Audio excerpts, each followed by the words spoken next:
Hi friends, welcome to நம்ம mutual fund YouTube channel. நான் Chandanakumar, mutual fund advisor.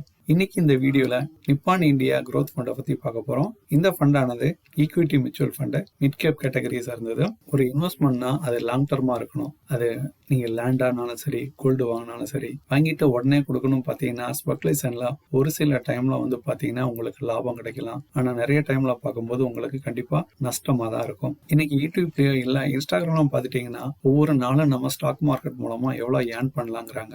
அதெல்லாம் எந்த அளவுக்கு பாசிபிள்னு பாத்தீங்கன்னா கண்டிப்பா லாஸ் தான். as per செபி டேட்டா படி பாத்தீங்கன்னா 90% பேர் இன்ட்ராடேல லாஸ் தான் பண்றாங்க. அதுல அந்த 10% கெயின் பண்றாங்க. அந்த 10%த்துல 6% பாத்துட்டீங்கன்னா அவங்க கிடைக்கிற லாபத்துல அவங்களுக்கு கமிஷன்ல போயிடுது. அதை தவிர்த்து 4% பேர் தான் லாபம் பாக்குறாங்க. அவங்க யாரு பாத்தீங்கன்னா ஃபண்ட் ஹவுஸ்ல இருப்பாங்க, இல்லைன்னா பாத்தீங்கன்னா பெரிய மினிஸ்ட்ரி லெவல்ல இருப்பாங்க. அவங்க அது மூலமா இன்சைடர் ட்ரேடிங் மூலமா தான் இன்ஃபர்மேஷன் வாங்கிட்டு பண்ண முடியும். அது இல்லாம டே ட்ரேடிங் மூலமா கண்டிப்பா பணம் சம்பாதிக்க முடியாது. ஒரு ஸ்மால் இன்வெஸ்ட்மெண்ட் மூலமா அதிக காலங்கள் எடுத்து ஒரு முதலீட்டை தொடரும் போது கண்டிப்பா லாபம் கிடைக்கும். இங்க பாத்தீங்கன்னா டைம் இஸ் மேட்டர். இப்ப நிப்பான் இந்தியா க்ரோத் ஃபண்டோட பேசிக் மற்றும் இன்வெஸ்ட்மெண்ட் டீட்டெயிலை பற்றி பார்க்க போறோம். இந்த ஃபண்டானது equity mutual fund mid cap category வகையை சார்ந்ததாகும். பொதுவாக மிட் கேப் ஃபண்டோட ரிஸ்க் பார்த்துட்டிங்கன்னா லார்ஜ் கேப்போட அதிகமாக இருக்கும், ஸ்மால் கேப்பை விட குறைவாக இருக்கும். அதுபோல் ரிட்டர்னும் அதே மாதிரி தான். லார்ஜ் கேப்போட ரிட்டர்ன் அதிகமாக இருக்கும், ஸ்மால் கேப்போட கொஞ்சம் கம்மியாக இருக்கும். இந்த ஃபண்டோட ஒரு யூனிட்டோட விலை பார்த்தீங்கன்னா ஆரம்பமான போது, அதாவது 1995 10 ரூபா இருந்தது. இன்றைக்கி ஒரு யூனிட்டோட விலை 3239 ரூபாய். இது ரெகுலர் ஃபண்டுக்கு தான். இதுவே டைரக்ட் ஃபண்டுக்கு பார்த்தீங்கன்னா 3509 ரூபாய் இருக்குது. இந்த ஃபண்டில் மினிமம் இன்வெஸ்ட்மெண்ட்டாக, அடிஷ்னலாக இன்வெஸ்ட்மெண்ட்டாக, எஸ்ஐபி இன்வெஸ்ட்மெண்ட்டாக ரூபாய் 100லிருந்து முதலீட்டை தொடங்கலாம். இந்த ஃபண்டை 1 மந்த்துக்கு முன்னாடி உங்கள் முதலீட்டை செல் பண்ணிங்கன்னா 1% எக்ஸிட் லோடு இருக்குது. யாருமே லாங் டேர்மில் தான் பண்ண போகிறோம். அதனால் பார்த்தீங்கன்னா எக்ஸிட் லோடு அப்ளிகபிள் இல்லை.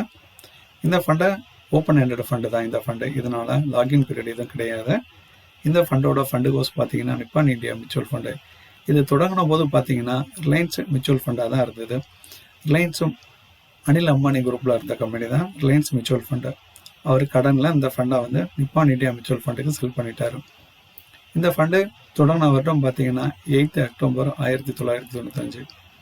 இந்த ஃபண்டு தொடங்கினதுலேருந்து இப்போது வரைக்கும் பார்த்தீங்கன்னா வருட சராசரி வருமானம் 22.56%.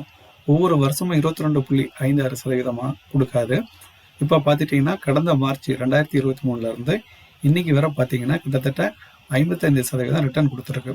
அதுக்கு முந்தின வருஷம் பார்த்தீங்கன்னா, அதாவது 2022 மார்ச்லேருந்து 2023 வரை மார்ச் வரை பார்த்தீங்கன்னா பெரிய ரிட்டர்ன் கிடையாது, கொஞ்சம் நெகட்டிவ் ரிட்டர்ன் தான் இருந்து.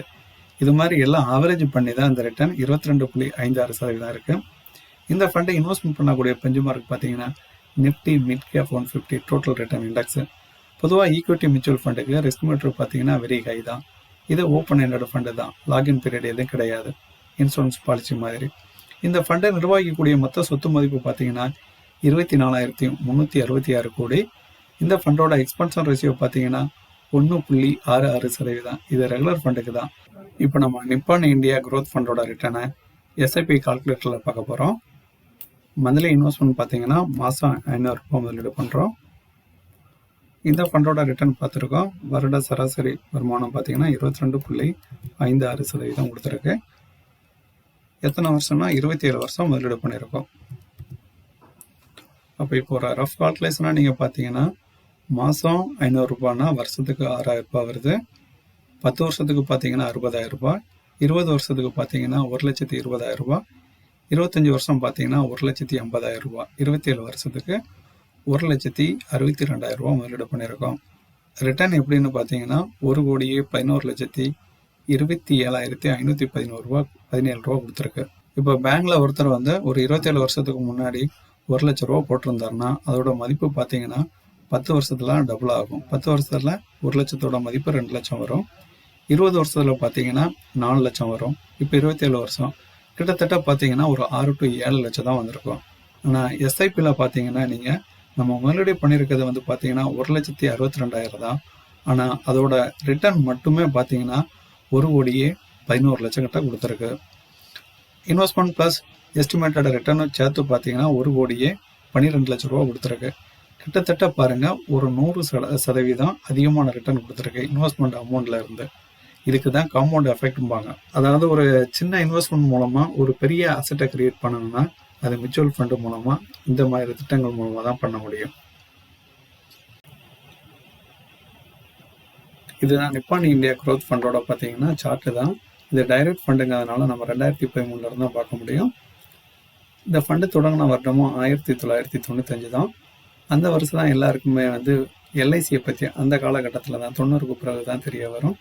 அப்போ எல்லாரும் என்ன பண்ணுவாங்கன்னா எல்ஐசி எடுப்பாங்க. எல்ஐசி எடுத்தாங்கன்னா பார்த்தீங்கன்னா அது 15 to 20 வருஷம் இருக்கும்.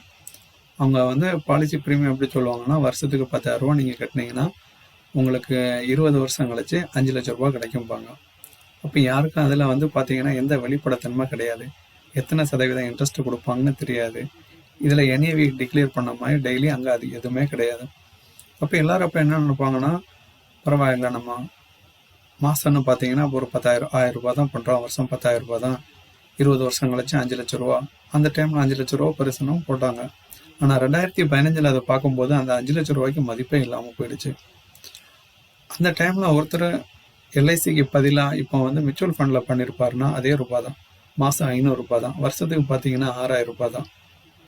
ஒரு முதலீடு பண்ணுறாரு, ஒருத்தர் எல்ஐசியில் பண்ணுறாரு, இன்னொருத்தர் வந்து இதே மாதிரி ஒரு ஃபண்டில் போட்டிருக்காரு வச்சுக்கிடுங்க. இதோட மதிப்பெண்ணைக்கு பார்த்தீங்கன்னா கிட்டத்தட்ட 1.25 கோடி கிட்ட இருக்குது. ஆனால் எஸ்ஐபியில் 5, ஆனால் எல்ஐசியில் 5 லட்ச ரூபாச்சு ஒன்றுமே பண்ண முடியாது. ஆனால் இதில் முதலீடு பண்ணும்போது என்னென்னா பேஷண்ட் வேணும். இப்போ பார்த்தீங்கன்னா அந்த NAV ரேட்டு ஏறுச்சுன்னா கண்டிப்பாக ஏறாது, கொஞ்சம் ஏறிட்டு தான் இருக்கும். அந்த கிரீசஸ்லாம் வரும்போது பார்த்தீங்கன்னா எவரி ஒரு 5 year 10 yearல கிரீசஸ் வரும்போது ஒரு ஏற்ற இறக்கம் இருக்கும். 2020 கொரோனா டைமில் பார்த்தீங்கன்னா கிட்டத்தட்ட 30% இறங்கியிருக்கு. இறங்கினதும் பார்த்தீங்கன்னா அடுத்த ஒரு 2-3 மந்தில் ரெக்கவரி ஆகிடுச்சு. இதுதான் கொஞ்சம் பயம் இல்லாமல் பேஷண்ட்டாக இருந்தால் போதும், யாருனாலும் எஸ்ஐபியில் முதலீடு பண்ணி நல்ல அசெட்டை கிரியேட் பண்ண முடியும். உங்களுக்கு இந்த வீடியோ பிடிச்சிருந்தனா லைக் பண்ணுங்கள், ஷேர் பண்ணுங்கள், மறக்காமல் சப்ஸ்கிரைப் பண்ணிவிடுங்க. இந்த மாதிரி வீடியோ பார்க்கணுன்னா நம்ம மியூச்சுவல் ஃபண்டு சேனலை ஃபாலோ பண்ணுங்கள். தேங்க்ஸ் ஃபார் வாட்சிங்.